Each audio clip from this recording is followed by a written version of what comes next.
Assalamualaikum warahmatullahi wabarakatuh. Halo anak-anak, salam berjumpa kembali dengan materi IPA. Moto kita, semangat masa depan bangsa. Kali ini kita akan belajar melanjutkan materi sistem pernafasan pada manusia.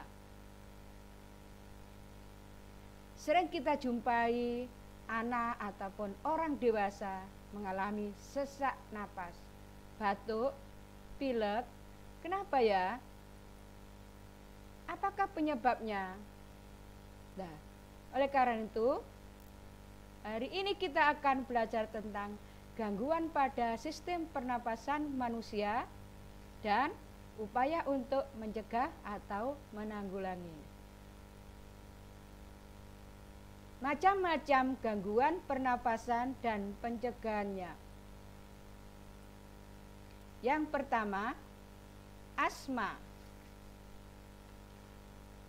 Asma adalah sesak napas akibat dari penyempitan saluran pernapasan yang terjadi karena alergi atau tersumbatnya kotoran. Alergi bisa ditimbulkan dari tungau debu, misal tungau debu disprei, kemudian di karpet, bantal guling, serta selimut. Juga bisa disebabkan oleh kecoak. Pada kecoak terdapat protein yang ada pada air liurnya.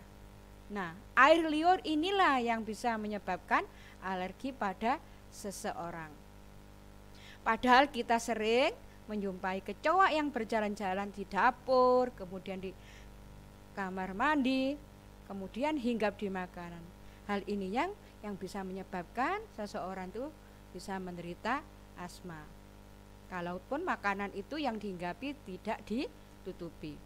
Yang ketiga, bisa disebabkan karena alergi makanan, misalnya kacang-kacangan. Kemudian, apa gejalanya anak-anak?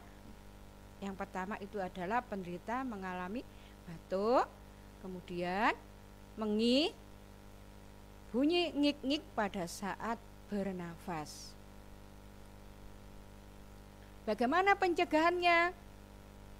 Yaitu menghindari polusi, debu, merokok, udara lembab, udara dingin, serta bahan-bahan yang dapat menyebabkan alergi. Yang kedua, influenza.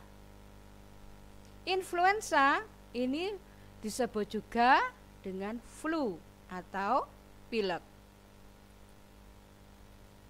Influenza adalah penyakit menular yang diakibatkan oleh virus influenza. Gejala yang paling sering dialami penderita adalah demam tinggi, nyeri otot, sakit tenggorokan, sakit kepala, dan batuk. Influenza ini tidak hanya menyerang manusia, tapi juga menyerang binatang, misalkan pada flu burung. Bagaimana pencegahannya? Yaitu menggunakan masker ketika berkendara, kemudian rajin mencuci tangan dengan menggunakan sabun. Yang ketiga, tuberkulosis atau disingkat dengan TBC. Di sini ada dua gambar paru-paru yang terkena TBC dan paru-paru yang normal, di mana paru-paru yang terkena TBC ini banyak sekali terdapat lubang-lubangnya, kemudian ada bintil-bintil yang berwarna putih seperti salju. Sedangkan yang ada pada paru-paru yang normal ini adalah bersih, tidak ada satupun lubang maupun bintil-bintil putih. Tuberkulosis penyebabnya yaitu Mycobacterium tuberculosis, sehingga muncul bintil-bintil yang mengganggu proses pernafasan di paru-paru. Biasanya penderita TBC ini anak-anak yang parah itu napasnya terengah-engah. Gejala seperti sulit bernafas, batuk darah, lesu, berat badan turun, dan mudah lelah. Bagaimana pencegahannya? Yaitu menghindari kontak dekat dengan orang yang terkena penyakit TBC, tingkatkan kekebalan tubuh yaitu dengan cara berolahraga secara teratur, kemudian mengkonsumsi makanan sehat dan kaya nutrisi. Yang keempat itu adalah pleuritis. Peradangan pada selaput pembungkus organ paru-paru. Penderita merasa nyeri dada yang menusuk, jadi sakit sekali ya anak-anak, terutama ketika bernafas. Penyebabnya adalah infeksi, baik infeksi virus, bakteri maupun jamur. Gejala yang ditimbulkannya adalah demam, sakit kepala, kemudian batuk kering. Pleuritis ini sering dialami oleh orang yang berumur di atas 65 tahun. Beberapa kondisi orang yang menderita penyakit diabetes, kemudian penyakit jantung, bronkitis kronis bisa meningkatkan faktor resiko terjadinya pleuritis. Bagaimana pencegahannya? Yaitu vaksin pneumokokus atau vaksin PVC.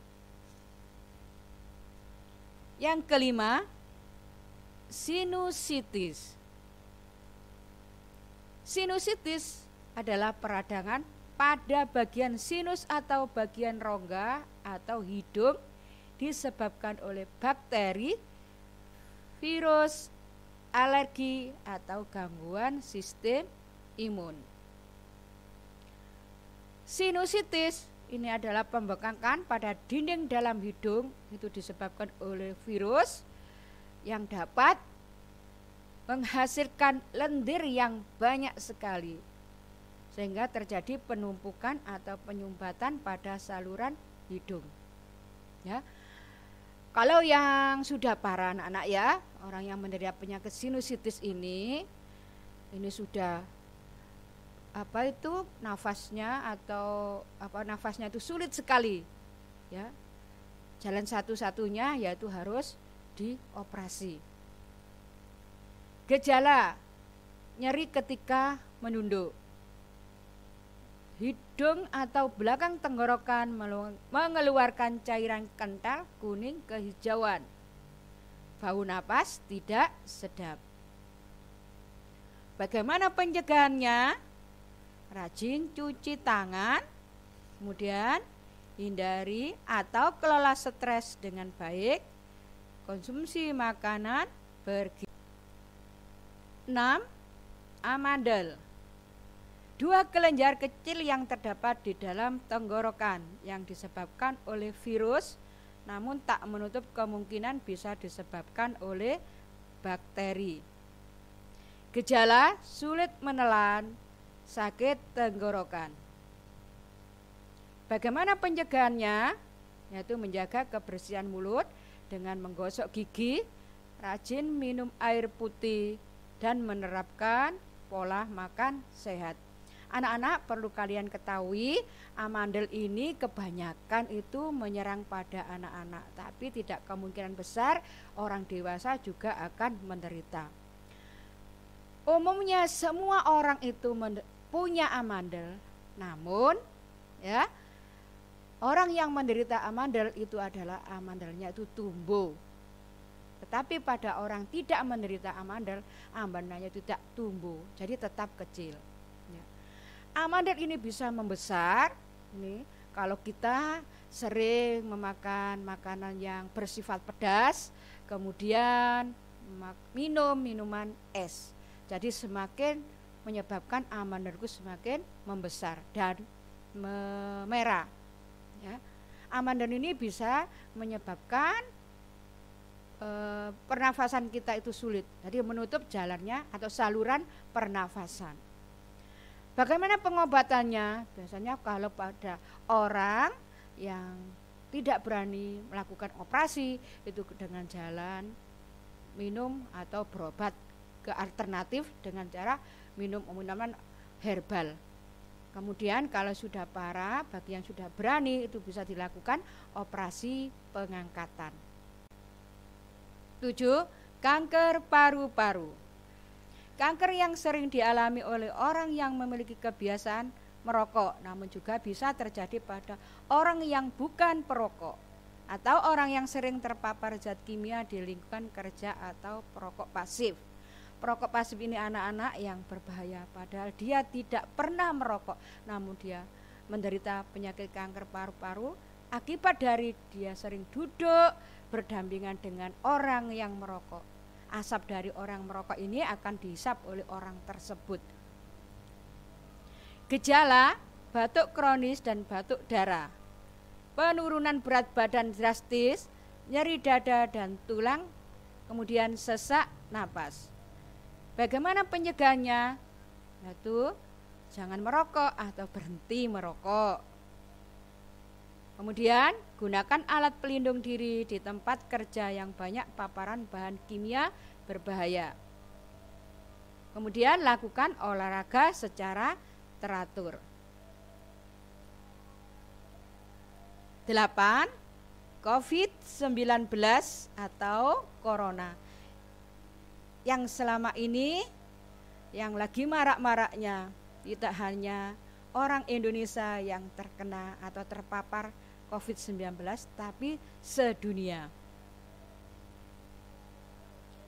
COVID-19 penyakit menular yang disebabkan oleh virus corona. Gejala demam, batuk kering dan nyeri tenggorokan, kelelahan, sakit kepala, dan hilangnya indera perasa atau penciuman. Dan juga bisa orang tersebut diare. Bagaimana pencegahannya? Mencuci tangan dengan benar, menggunakan masker, menjaga daya tahan tubuh, menerapkan physical distancing. Anak-anak, perlu kalian ketahui ya, gejala ini umumnya muncul dalam waktu 2 hari atau sampai dengan 2 minggu setelah penderita terpapar virus corona. Untuk memastikan apakah seseorang tersebut terpapar virus corona, itu perlu adanya rapid test atau PCR atau swab. Anak-anak, seseorang dapat tertular COVID dengan melalui berbagai cara, ya, memegang mulut atau hidung tanpa mencuci tangan setelah menyentuh benda yang terkena cipratan ludah penderita COVID-19. Kemudian juga bisa kontak jarak dekat dengan penderita COVID-19. Oleh karena itu anak-anak, kita harus hati-hati sendiri, jangan sering keluar rumah ataupun ke tempat-tempat keramaian. Kita harus percaya bahwa COVID-19 itu ada. Oleh karena itu, kita harus mematuhi protokol kesehatan yang telah ditetapkan oleh pemerintah. Semoga kita terhindar dari segala penyakit apapun, khususnya COVID-19. Sehat itu adalah mahal, ya anak-anak. Cukup sekian materi gangguan dan penanggulangan sistem pernafasan pada manusia. Semoga ilmu yang saya berikan ini bermanfaat untuk kalian semua. Saya akhiri, Assalamualaikum warahmatullahi wabarakatuh.